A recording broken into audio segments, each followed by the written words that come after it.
Imagine your country as a car, and every president is the reckless driver behind the wheel. Let's see how South African politics turned into the wildest ride of your life. By the way, what is Cyril doing about the load shedding? No, I ask because I've been trying to find out, and I can't find any information on it. He used to give press conferences every day during COVID, and then now he's gone. What is he doing? Do you know? Because I can't find nothing. He's doing nothing? That's an interesting approach. It's a really interesting one. I'll be honest, man, I don't know how to feel about Cyril's presidency. I don't know how to feel about Cyril's presidency. Because he was promised as the person who would bring consistency, right? I didn't know it would be like consistent load shedding.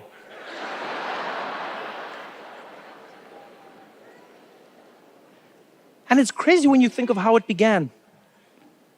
You know, when Cyril became president, South Africans were ecstatic. It reverberated around the world. Newspapers would report, is this the turning point for South Africa? People in the streets here were so happy. They called it Ramaphoria. Remember that? They said it was Ramaphoria. I saw him in Cape Town walking along the promenade. People were cheering for him. He was taking pictures with babies. And then now, you come back a few years later, those babies are deleting their pictures.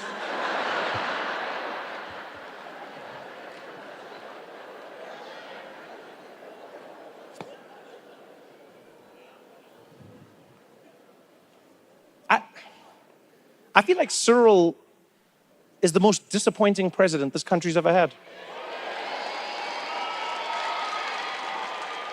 Honestly, I feel like Cyril is the most disappointing president this country has ever had. Not the worst president, not the worst president, the most disappointing president. There's a difference. There's a difference, yeah. Because we all know who the worst president was.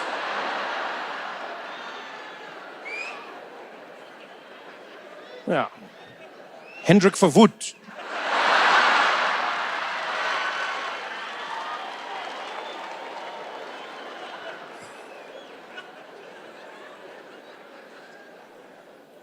But Cyril is the most disappointing. The reason I say disappointing is because disappointment lives in the gap between expectation and reality. Cyril came in at the highest level of expectation. And now we're sitting here in a reality that's so far from what we expected. You know? Whereas with Zuma, say what you want about Zuma. Say what you want about Jacob Zuma. We weren't disappointed.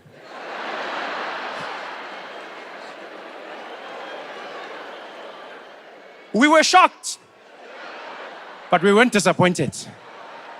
Because remember, guys, that guy came in with a shower. Don't forget that, eh? He kicked things off with a shower, so no one can be like, oh, I can't believe what happened. Hey. From the very beginning, we were like, okay, this guy's coming with action and personality, eh? From the very get-go, Zuma came in with a shower. He came in dancing and smiling. We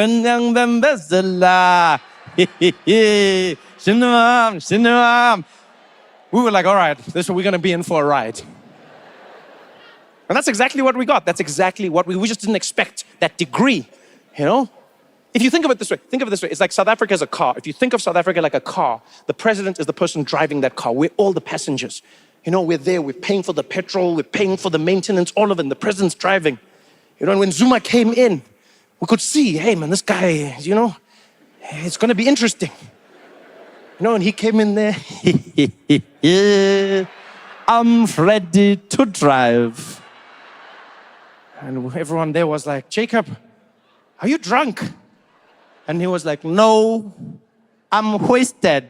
And he got in that car and he drove it like it's never been driven before. He crashed into everything. He broke every speed limit. At some point, he started selling the parts to the Guptas. Take the battery, we don't need it. And then finally, South Africans had enough. Jacob got kicked out of the car. We were all looking at it there, barely surviving.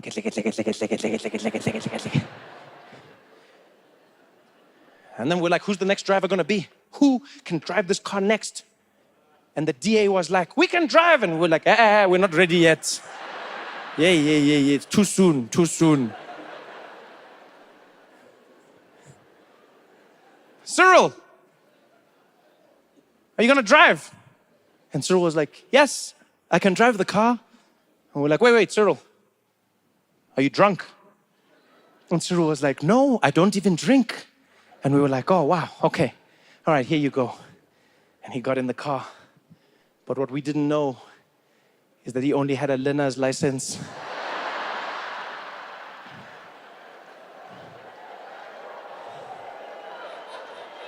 Because he sat in that driver's seat, he put his seatbelt on, he looked down and he was like, whoa, it's a manual.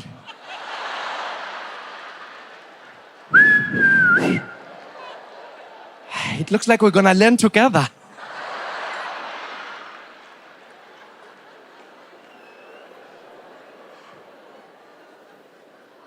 Because I'm sorry, man, I just feel like sometimes Cyril he just lacks conviction.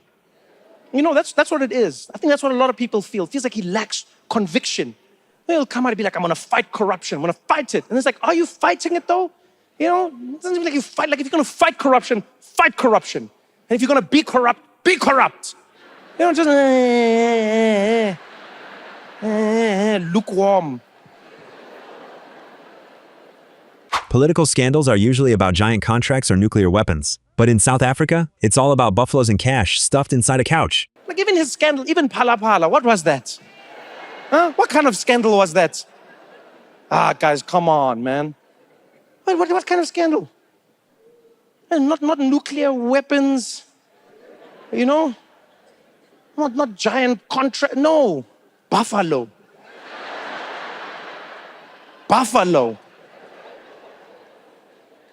Guys, do you understand how my friends in America roasted me when that story came out?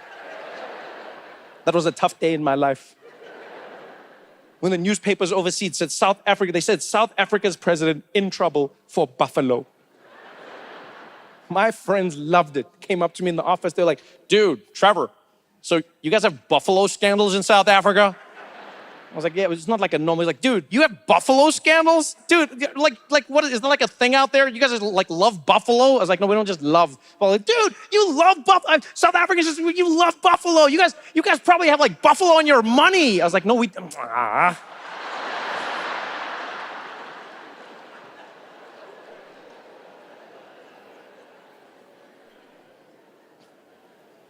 That scandal was terrible. Phala. What was that? They found 11 million rand. They said that Cyril had 11 million rands worth of dollars in his couch. In his couch. What kind of couch was that? It must have been an L shape, eh? 11 million rands worth of dollars in cash. And then the office of the presidency said he didn't know. He didn't know. So he's never dropped the remote. Not even once, just like, hey son, yo! I don't know what was worse, the scandal or the way the office of the presidency responded to South Africans about the scandal. It was insulting at times, right? At first they were like, this is completely normal. There's nothing to see here. Completely normal. What are you talking about? They're like, yeah, no, you can have some money in your couch. Yeah, maybe 7 rand, guys. Then they went on to say, South Africans must calm down. Cyril just has other businesses that he also does. Other businesses. I don't know about you, but I'm not comfortable hearing that my president has side hustles. You're the president of a country. Why are you doing anything else? It's not like you need spare time. There's no electricity. What do you mean you're doing other things? Are you kidding me? That doesn't make me feel safe. Guys, if I'm on a flight, the last thing I want to see is the pilot coming out of the cockpit like, yeah, knickknacks, knickknacks, knickknack, knickknacks. Ah, knickknacks, knickknacks. Ah, pecan pies, mama. Ah, pecan pies. Ah, knickknacks, knickknacks. I'm like, yo, why aren't you flying the plane? Ah, you never know, Baba. Pick up plane, pick up plane.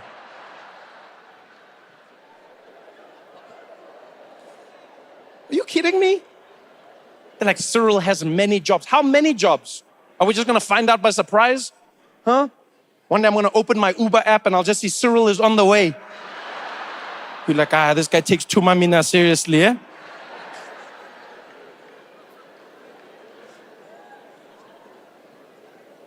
That whole scandal, man, all of it. And the load shedding and Cyril and... But I'll still choose this country.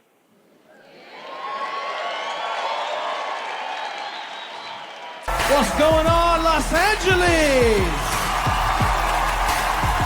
Welcome to the show. Thank you for coming out.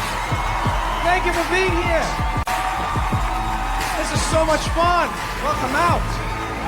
Oh, look at all of you. This is so dope. I love everything about LA, even the things that people hate about LA. I love the traffic in LA. It's like one of my favorite experiences. Yeah, when you don't live here, it's great. It's wonderful because you get to be a part of it, but you know it's not yours forever. It's like another person's child. You know what I'm saying? Yeah, you get to be like, this is crazy. Have it back. That's what it feels like. I love it, man. I love the vibe, you know. I love driving out here, you know. And while I'm out here, I get to listen to the radio because you guys have great radio stations because you're always in your cars, you know. In New York, like radio's not a big thing for me living in New York. I ride my bicycle, I walk through the streets. I can't listen to music because I'll die. But in LA, that's all I do. You just listen to music. Now these days when you're driving around, all you hear is trap music. That's the big thing you hear is trap. That's the new music on the radio. It's really fun, trap. I don't understand what they're saying, but I enjoy it. You know, yeah, every single song is the same. Every trap song to me sounds like a toddler complaining about life. That's all I hear when I listen to trap songs. Every time a trap song plays on the radio, I think of my little brother. He'll go outside, he'll like hurts himself, he'll come back crying, and it sounds like every single trap song ever. He'll and I'll be like, yo, Isaac, what happened? And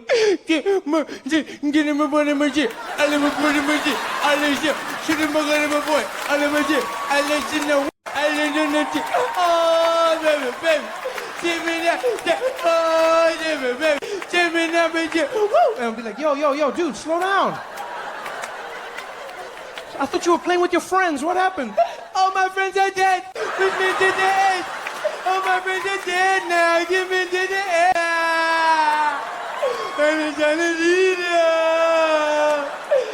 I'll be like, yo, go talk to your mom, man. I don't know what you're saying. Go talk to your mom. The city of angels. I love every moment, man. I'm enjoying myself. I just got back from vacation, so I'm having a great time. You know when you got that vacation bag, you know, you still got that thing, you know, you still feel loose, you feel relaxed. I went to Bali vacation, yeah, out in Indonesia. Yeah, if you've never been, make a plan and get out there. It's an amazing place. I went out with some of my friends, learned a few things about myself as a person. The important thing I learned is somebody needs to invent a TripAdvisor specifically for black people, right? No, because just generally I find that what white people want to do on vacation is what black people are trying to escape. And not in a bad way, it's just like we want different things out of life. Like my white friends are always inviting me camping, for instance, always. Like with enthusiasm, we're like, Trevor, you want to go camping, dude? Why? Why? It's like, dude, what do you mean why? It's amazing, you're kidding me? It's like no water, no electricity, you know? It's just like us in the great outdoors. You gotta take a dump in the hole in the floor or something, dude. I'm like, yeah, that was my life. That was me growing up. You know how hard I worked to never go camping again? Every day I wake up in my bed and I'm like, thank God I'm not camping. If my family saw pictures of me camping, they would be devastated. My grandmother saw me out in the woods. She'd be like, oh, what happened to Trevor? Oh, I thought he was successful. Oh, it must be the crack.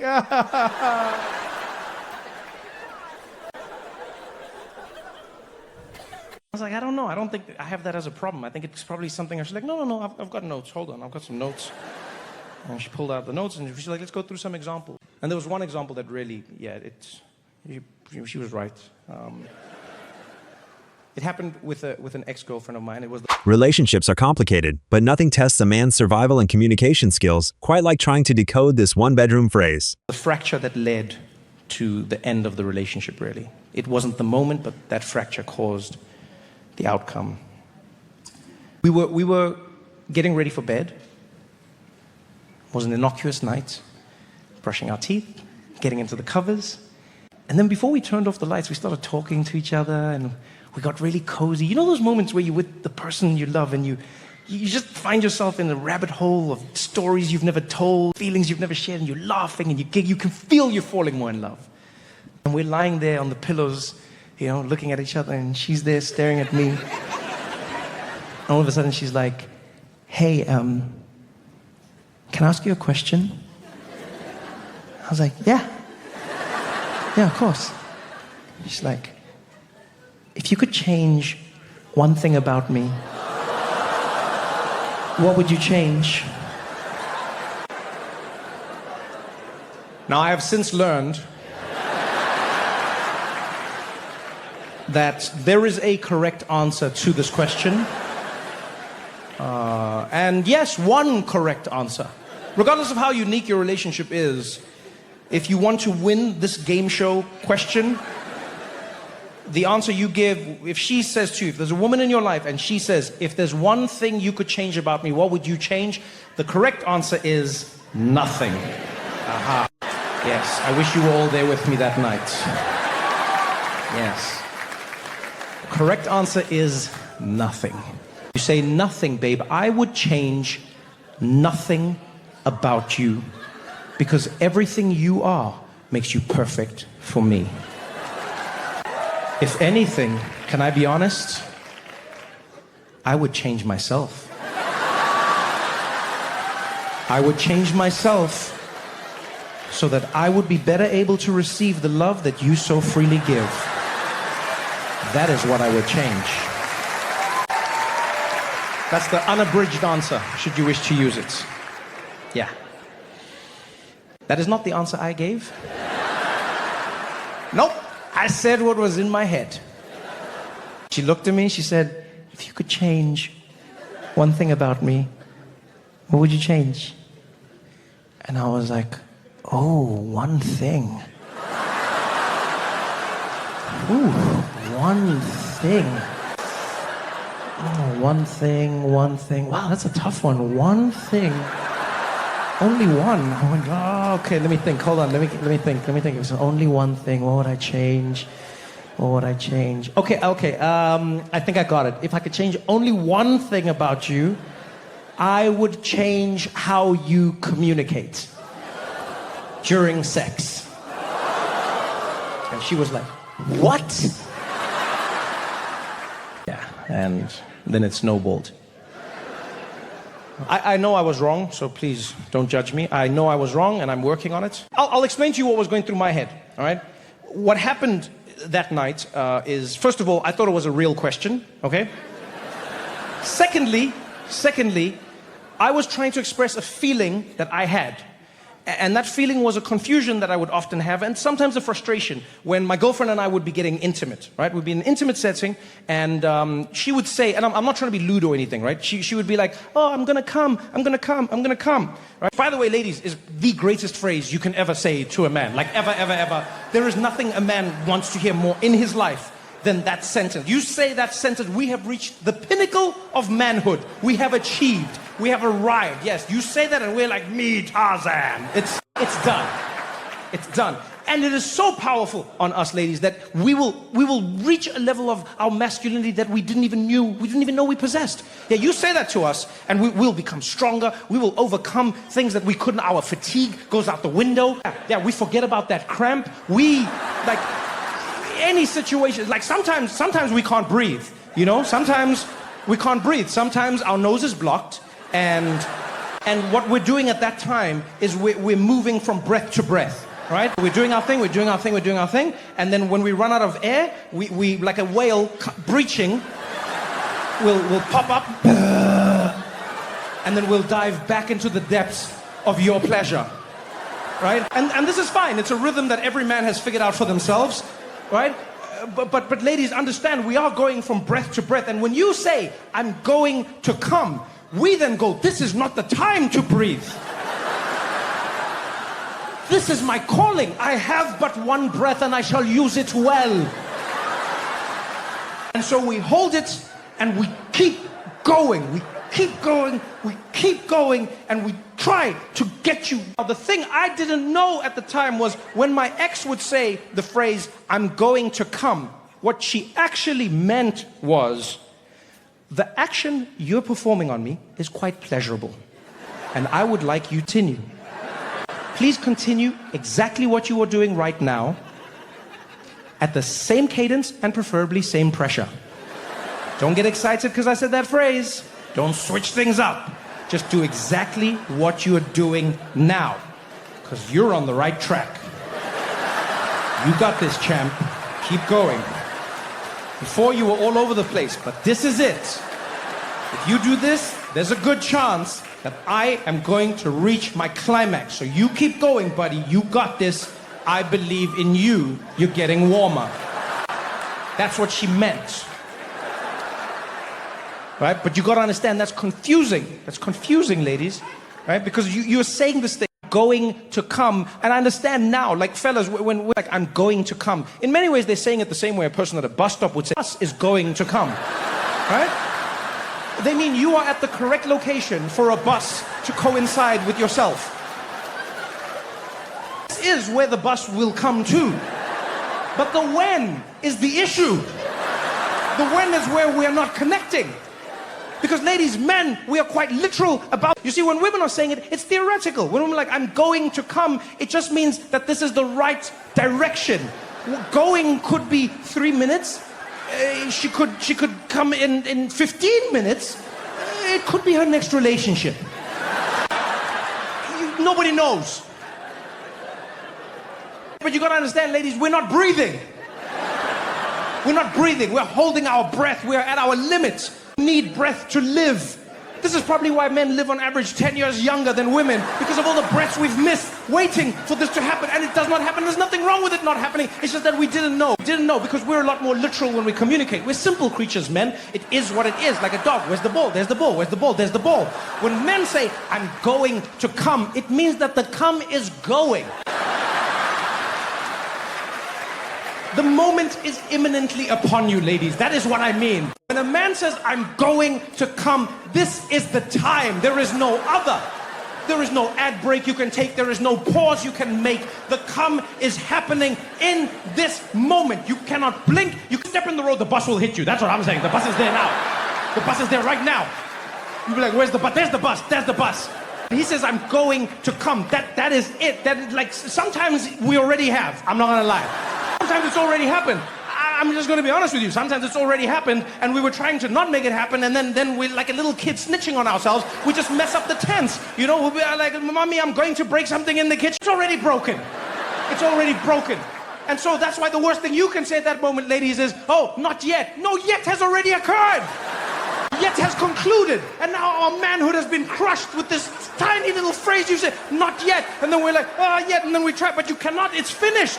It's fading away. We know it is. So then we just go like, I better do it anyway. What do you mean you're doing it? I'm doing it anyway. Oh my God, I can't believe you wouldn't wait for my man. I do whatever I want. You can't tell me when I should or shouldn't. So you don't care about it. And that's why I'm still single. Yo, DC, you guys have been amazing, man. Thank you so much for coming out tonight. Thank you for coming. Have a wonderful evening. They call Paris the most romantic city in the world, unless your luggage gets lost and you have to shop with brutally honest French clerks. And then we headed to Paris, France, to do shows. For the first time in my life, I was very excited. Always wanted to perform in Paris, didn't know what it would be, but can I tell you?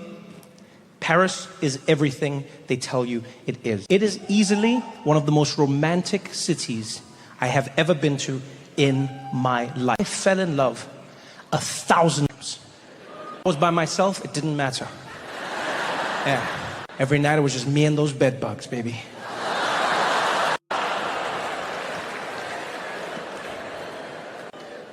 I really enjoyed Paris because, I got to meet Parisians in person. Not stereotypes, not things that you're told about them. No, actually meet French people, learn about them from. I learned some truly amazing things. For instance, the French have a very different relationship with work than the rest of us, all right? In that they don't give a shit about it. Which honestly I found inspiring. Yeah, I feel like a lot of us have become a little too attached to our work, We identify with our... You ever asked somebody just randomly, be like, hey, tell me about yourself? And they'll be like, well, I'm an architect, and tell me about yourself. Well, I own a hair salon, and tell me about yourself. Well, I'm a teacher, and tell me about yourself. And people will tell you about what they do. It's become the thing that people focus on. The French don't do that. No.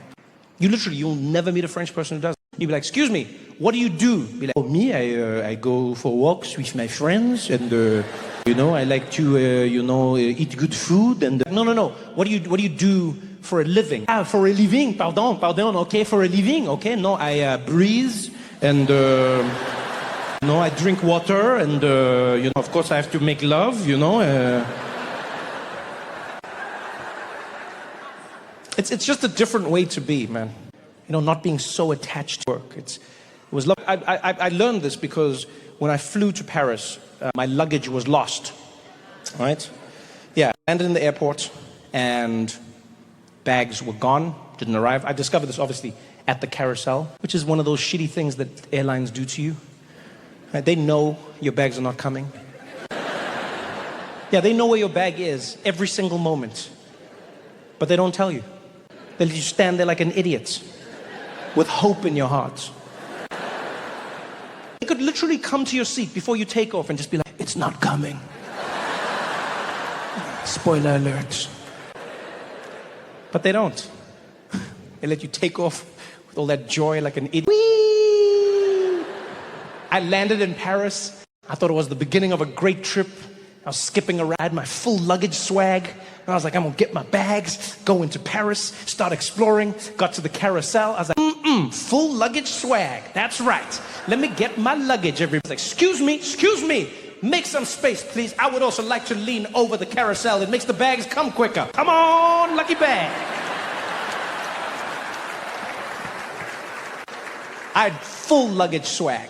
Bags started coming out. I was standing there judging them. Who still uses sound? Where's my bag? Bags going around. And then new bags stopped coming out.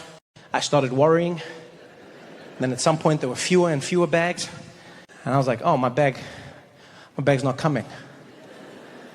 And I realized my bag hadn't arrived. It was terrible. I had the same feeling I had as a child when my mom would forget me at school.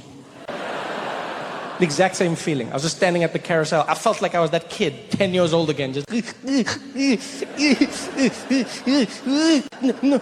Mr. Wilkinson, it's fine. You can go. My mom's gonna come. Don't worry, you can go home. She's coming. She wouldn't forget me. No, she's probably dead somewhere right now. She's probably in a ditch, lying dead. She forgot me. She'd forget me occasionally, and then I'd have to walk home. It was like an hour walk.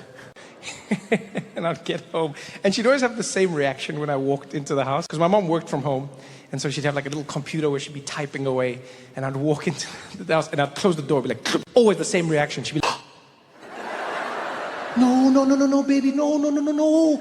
Oh, what time is it? And I'd be like, it's too late.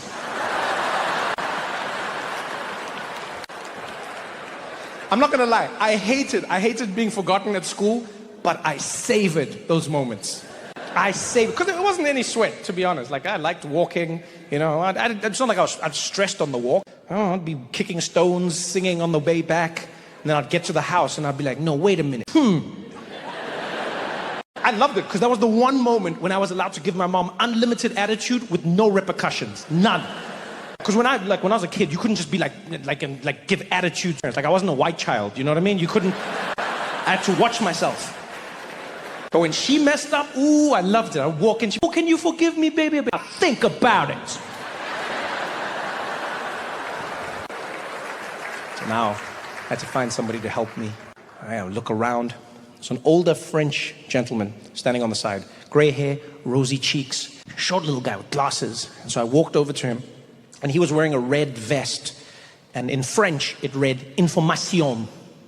And then underneath in English said, information. I was like, phew.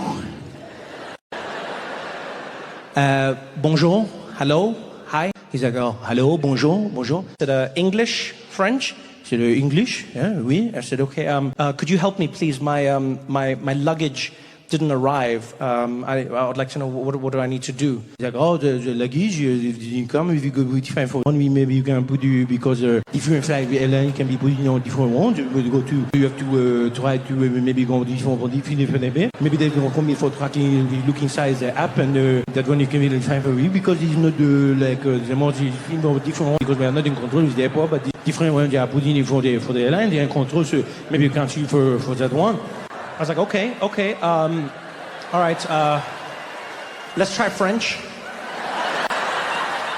Let's see what happens. Finally, we figured it out. He sent me off to a special area where you go and I guess make a report. And when I get there's another French guy who's behind the counter, much younger, right? He was like maybe Algerian, Moroccan of descent, very French, cool guy. Behind the counter helping someone. He's like, okay, thank you very much, thank you. Next, please. And I woke up, I'm like, hey, man. He's like, hey, what's going on, my brother? How are you, man? What's up? What's up? I was like, I need your help, please. My luggage, it didn't come. It's lost. Like, oh, no, dude, your luggage didn't come. Oh, man. Did you look for it? So what? Yeah, that's the first thing I did. What, do you think I'm just here for company? Of course that's... No, just checking, okay? So the bag is gone, it's totally... I'm like, yeah, it's gone. He's like, oh, man, that sucks, man. I'm so sorry for you, man. That's terrible. Yeah, so what do you want to do now? So what do I want to do?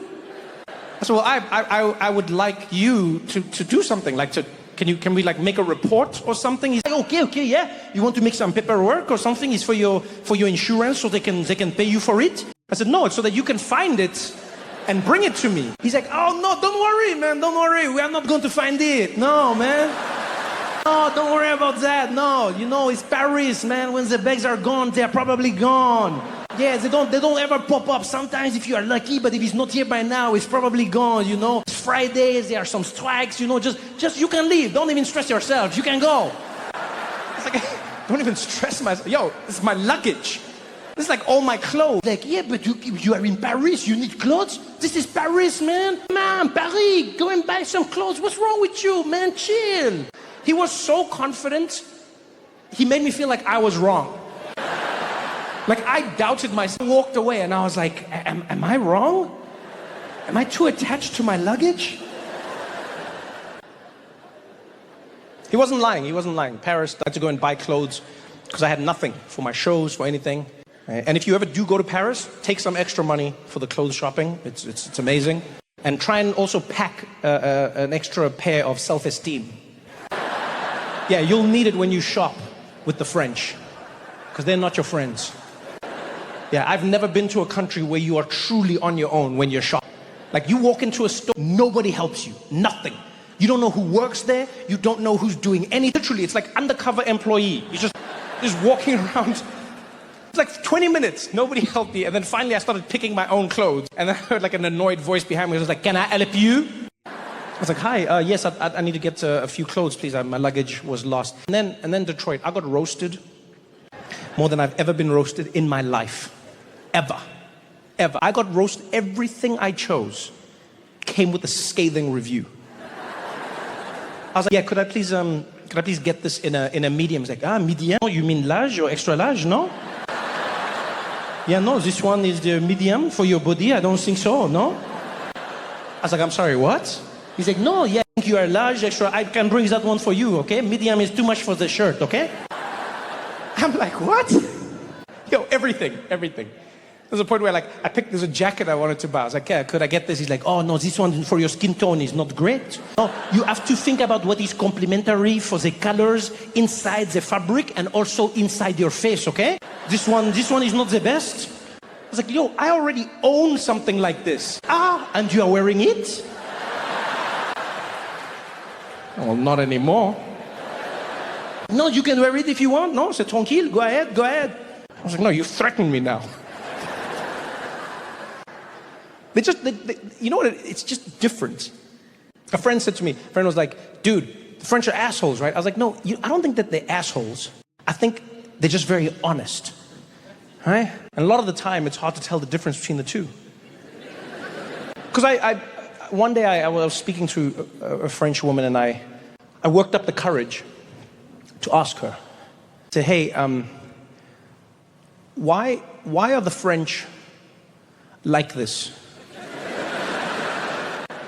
And she said, what do you mean? I said, like when you're in like a store, you know, they seem very mean. She's like, oh no, they are not being mean, they are just being themselves, no? No, maybe because you are used to coming in a country where people are, you know, they are so afraid that you are not going to tip them, that, you know, they are all on top of you. Can I help you? Can I help you? In France, we are making sure that everybody is getting like a good salary, a good wage. So we are not, you know, so stressed about that. Huh? In America, it's like, oh, the customer is king.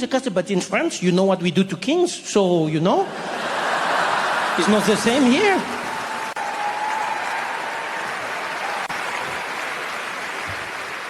The French don't play that game. We got the cutest president in the world, and you guys don't respect him. You don't appreciate him. He got that cute face with that grin, just like, you know. Looks like he could have been like one of those kids in the Jet magazine, just like. He's super cute, man. How could you hate on Jacob Zuma? He looks like a little Zulu Ninja Turtle, man. He's so, you know, he does, you know. You can see him in the crew. Leonardo, Raphael, Michelangelo, Jacob, Kawapanga.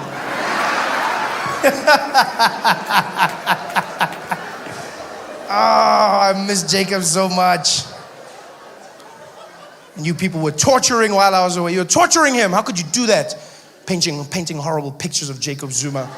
You guys are disgusting. The man, Jacob, on the mountain with the wind blowing through where he'd have hair. Just him, Jay-Z, and Mini-Me. Although it wasn't that mini though, you have to admit. No, it was a pretty solid picture. Well, not solid, but you know what I'm just saying, if it was me, I wouldn't have been offended by that, eh? I would have been there at the gallery every day, just like posing and waiting for people. They'd be like, yeah, hello ladies, hello, hello. Hello nice, hello. Take a picture there, take a picture. They must know.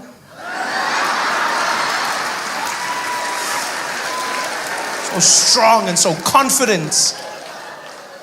People were like, this picture, it's racist. This picture, disrespectful. It wasn't even that disrespectful. I know you might not like it, and that's your personal opinion. But it wasn't that. Even the name of the picture was strong and powerful, you know? Jacob Zuma, the spear. The symbol of the Zulu nation for hundreds of years, made famous by King Shaka himself, conquering army after army with the spear. The spear of the nation, the spear. It's not like that guy called it the pocket knife. You know, the spear, big and manly. That's why our president didn't complain. Jacob Zuma did not complain once, because he understands art. He's cultured. You know, because the guys around him complaining about it on his behalf. I hate it when people do that. He wasn't even offended. They ran to him like little kids tattletaling. Jacob! Jacob! Yes. What happened now? Jacob, it's disgusting. It's disgusting. Did you see what they did? Did you see they painted you? They painted you. It's like, there's no paint on me. I'm fine. No, sorry, my bad. They painted a picture of you. They painted, just show him the picture. Just show him the picture. And they came running with the picture and they showed it to him. But Jacob Zuma, he's a chilled out guy. He doesn't have time for these things. He probably didn't even see anything. He was just like, I don't see anything wrong with this. Oh.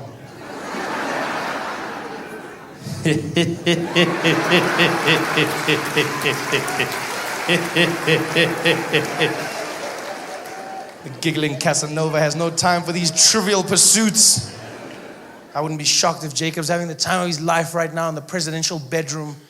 Found himself a new romantic game to play with the ladies. And you know he's romantic. I mean, that many kids, that many wives, he knows what it's about. You know? He's there, Covered himself in body paint. I think Barry White's in the background.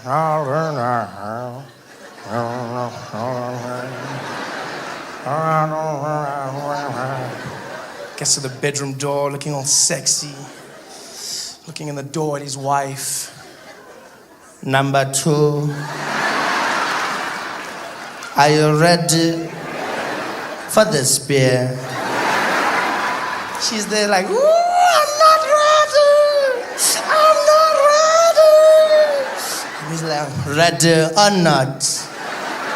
Here I come. Out in places like PE and Cape Town and East London, and recently went to Durban, which was a bit of a schlep for us. It was really hard because it was raining so much, and then on top of the flight delays that you have to contest with, there's also like overbooking, which is a problem. You know, I don't know if you know what overbooking is, but basically it's a legal process where it's a practice rather where airlines book more tickets than there are seats on the plane, so they book more, sort of like a taxi. But then they don't let you get on when you get there. So they just hope you don't pitch up. He's like, please, please. It's here. It's like, you know, that's what they do. And so we flying down to Durban, and it was the funniest thing ever. We're standing in the queue, everyone's all fidgety in the line, looking at their watches, and they call us forward. They're like, next, please, next. So we go to the counter, and there's one of those women there with her glasses and her relaxed hair, and she's there. And then she's like, can I have your ID, please? And you're like, IDs, everyone puts them down. She's like, where are you flying? And we're like, Durban, please. She's like, Durban.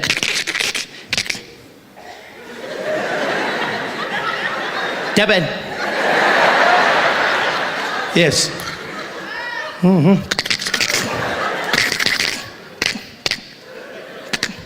Are you flying now?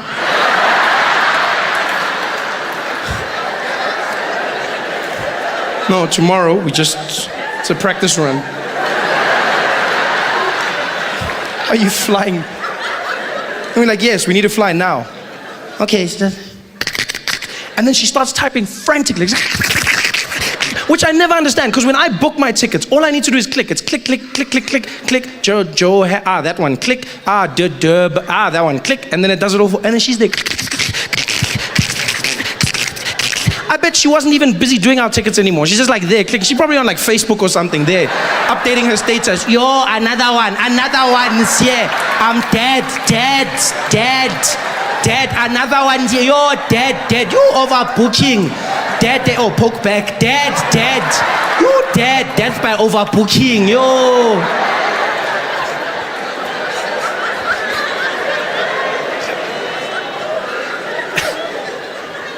Because of their faux pas, the airline is as kind as to upgrade us on the next flight to business class. They say, we're sorry about what happened. Here you go, business class. I love business class, you know.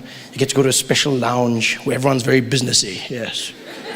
No, it is, because when you're in business class, you overhear conversations, and they sound totally different, you know. You overhear people saying things like, yes, well, the mergers are coming along. I mean, if you look at the companies that are, you know, people walking around, well, I mean, if the numbers are right, then we'll definitely get that stock portfolio going. And you got people walking there, you know, no, I'm in the kids of the situation to make sure that all the shareholders are happy, and then we'll present to management, and it's going to be a installment of what, okay, you know, you hear like businessy kind of stuff. Whereas when you're in economy, it's just like a huge group of people. You generally overhear conversations like, I thought you put it in the bag. You said you put it in the bag. What?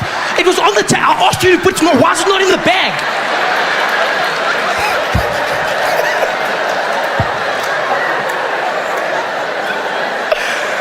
Oh, wow.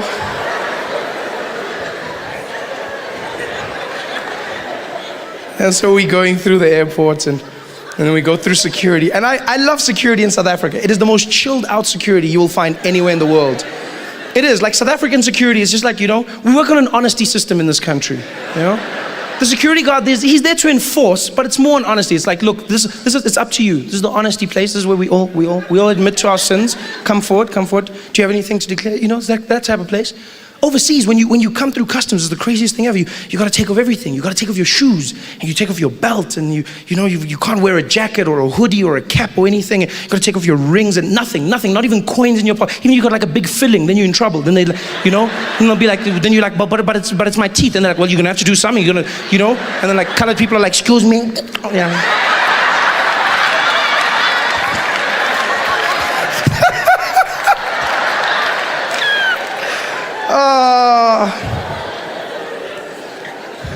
That's great. Whereas in South Africa, I sometimes feel like these security guards don't actually know what their equipment does. You know, they're very chilled out about it. Because you walk through at airport security, and you get there, and the guy will be like, go to number 4. And then you go through, and you stand there, and the guy will be waiting. He'll give you that bucket, and he'll be like, what's in the bag? Like, what do you mean? He's like, is there a laptop? Yes. Out. Take it out. Laptop out. Please, put it by itself. Put there, Any other laptop? You're like, no. Laptop out. Like, okay. What did you do? Okay, there it is. Okay. And my gun? No, it's fine. Just at the top. Yeah. Watching you. It's so much fun. And you walk through the metal detectors, which I swear either don't work or these people really don't understand them at all. You walk through metal detectors, and it's not just at airports, no matter where they are in this country. You walk through a metal detector, a casino, a school, government institution, you'll walk in there, and then it'll make that sound, but then I don't know if they know what that means. Because you walk through and be like, beep, beep, beep, beep, beep, beep. And you see how security guards smile, because they get ready, because they're going to use the wand. They love the wand. You can see they wait the whole day. Yes, my time has arrived. Excalibur, I call upon you. It's like, what the hell is going on? Yeah, just stand there. Yeah. Pulls out his wand. You know those black ones, just pulls them out. And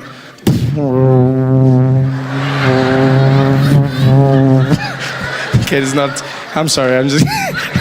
doesn't really do that. It would be cool if it did though. Although it would be weird. It would be weird.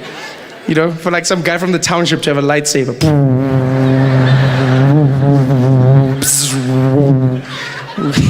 Wouldn't work at all though, it wouldn't.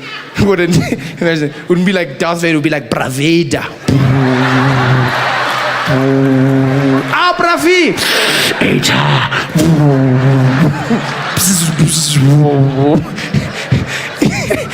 It would have been the worst Star Wars ever if it was in South Africa, wouldn't it? Like the critical point, the moment that made the movie would never happen if it wasn't a township in South Africa. Because which guy from the township would claim a child after that many years? Guy would be like, look. Yes, what is it? No, look there. It's your father.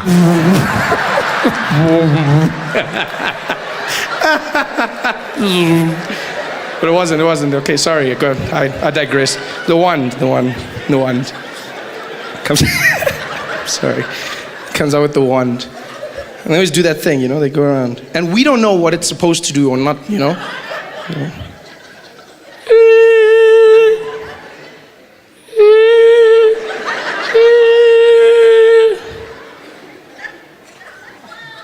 Any weapons?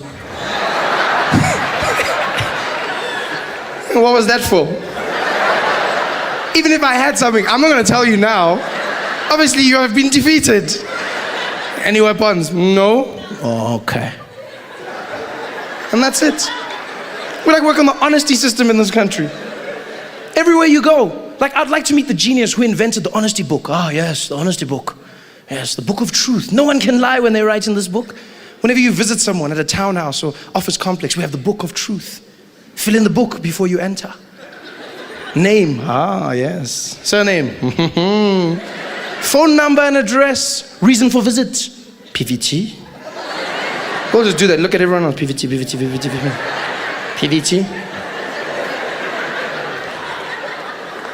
And once I asked the security guard, I was like, what's the point of this? Why am I filling in this book? He's like, no, it's for security reasons. Says, I figured that much, but what is it about? It's like, it's so that if you can do anything bad inside there, if maybe you can steal or kill someone, then we can find you. Of course. Because I wrote my real name and surname. The honest killer strikes again. It's just ridiculous. I was like, okay, and then I kill someone, and then what are you going to do? It's like, then you sit there, we can just phone you and tell you must come back. Yeah. Same time. Traveling to a new country is always an adventure. But getting culture shock warnings from a local guide takes it to a whole new level. Who really made my trip. His name was Ali Nani, a sweet guy. And his job was to get me accustomed to the Zambian culture, And every day he would give me a new piece of information, some more interesting than others.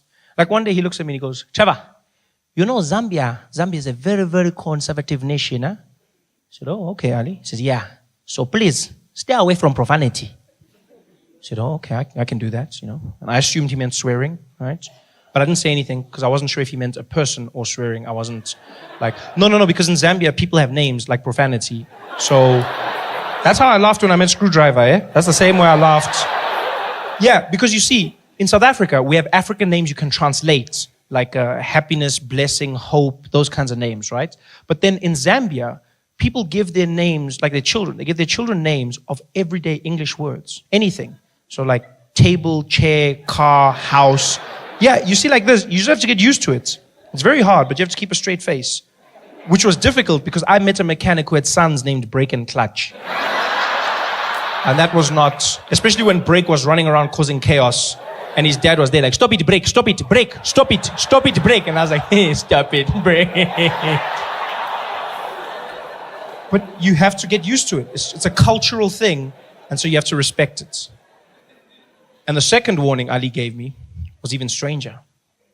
We're driving through Lusaka, the capital. And Ali looks over at me in the car and he goes, Trevor, here in Zambia, we are a very God-loving nation, eh? I said, oh, okay, Ali, that's a good thing to know. He says, yes. So while you are here, don't be gay. So what? He says, I know it can be tempting sometimes, but don't do it, huh? Don't be gay. Don't be gay? I've never been warned of this in my life. Don't be gay. Hey, bro, don't be gay. Don't be gay. Don't be gay. Crazy warning to get. But then I found out why Ali was warning me. Turns out in Zambia, being gay is illegal. If you are found to be gay, you will be arrested and sent to prison for more than 30 years. Yeah. Which is a bit of a weird punishment.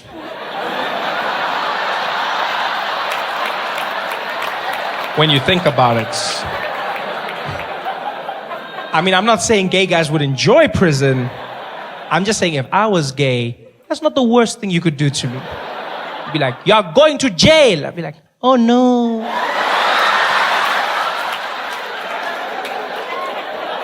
Don't be gay. I couldn't believe this. Gay is a crime in Zambia. Which got me thinking, if gay is a crime, that means the police have to monitor it. They actually have to police gay. Yeah.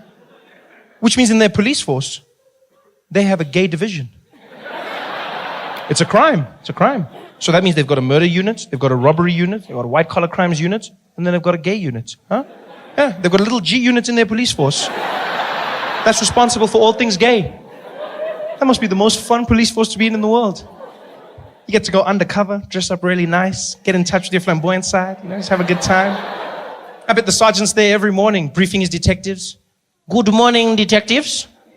Welcome, everybody. Today we will be launching a sting operation. We have just been informed of a fashion show that will be taking place. And as you know, the gays cannot resist the latest trends. Therefore, we will be in full attendance to apprehend each and every one of them. Let us make sure we are here. Detective Chipua, present. Detective Table, present. Detective Mungai, present. I think he's in too deep.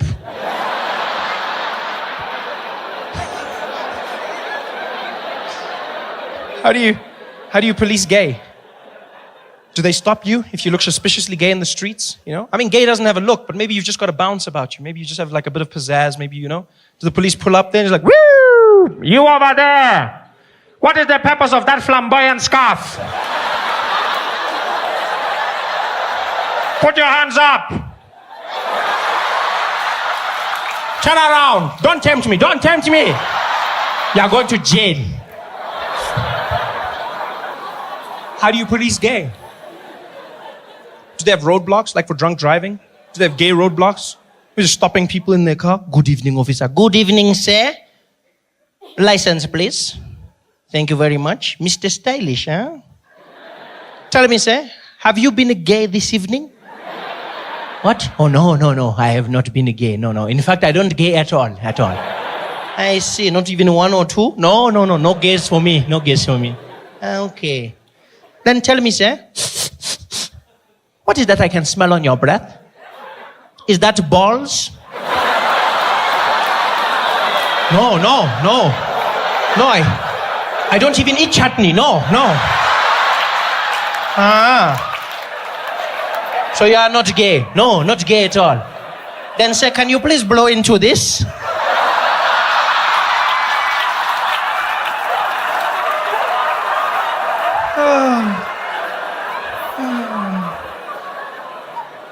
Don't be gay.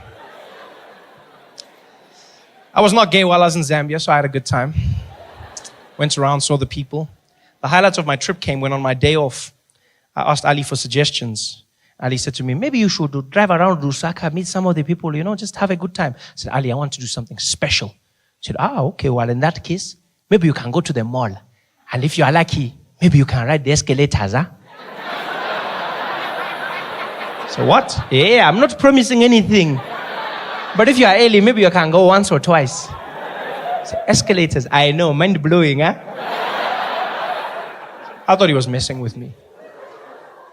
Until I found out people in Zambia go to the mall just to ride the escalators. Seems ridiculous till you understand the backstory. When we were in Zambia, there were only 5 public escalators. 5 in the whole country. The first escalator was built in August. Yeah. Not August 19. No.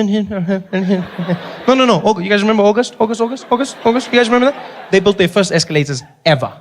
Yeah. And so now it's all the rage. People go to the mall just to ride escalators. Yeah.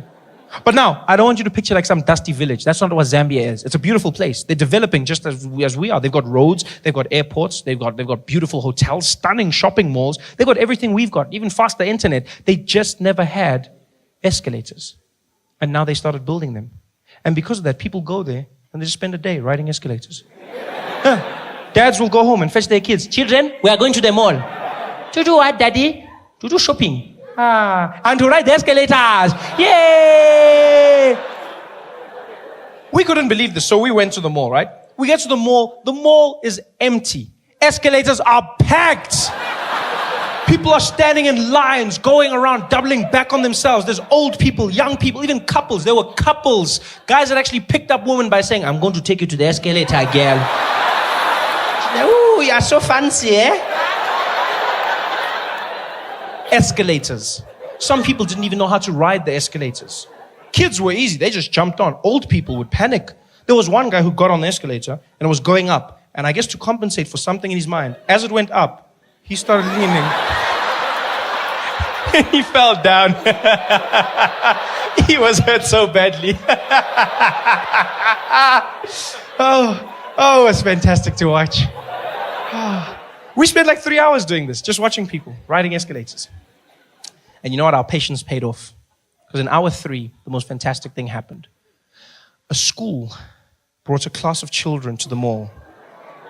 And their excursion was just to ride the escalators. It was magic.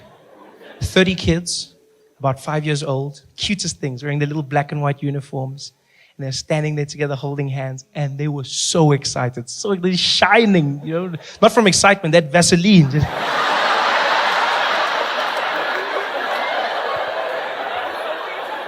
And there's 2 teachers with the children. And they grab their hands on either end. And in a long train, they start to march through the mall. And as they do, they start singing at the top of their lungs like little angels. Escalator, escalator, escalator. Oh, escalator, escalator. And it was the sweetest thing ever. People are waving at them, smiling. And these kids see the escalators and they lost their minds.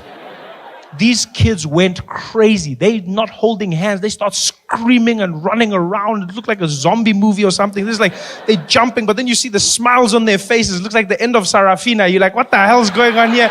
These kids are screaming and having the time. They're jumping around, doing cartwheels. The teacher can't control them. She's panicking like, yeah, get back. 2 by 2, 2 by 2. 2 by 2 was one of the kids. I didn't know. She was like, 2 by 2, next to me, single file. Other kids are still jumping. She can't control them. There was one fat kid. He couldn't jump, so he just shook himself. Escalator. Escalator. It was the most amazing thing I've ever seen in my life. It's like I had gone in a time machine to a time when escalators were new, brand new and popular. So popular that people were taking pictures of the escalators using their iPhones. Chipiwa, technology, eh? Who even thinks of these things, eh? Can you imagine? Hey, we are in the future now, man. Mechanical moving stairs, huh?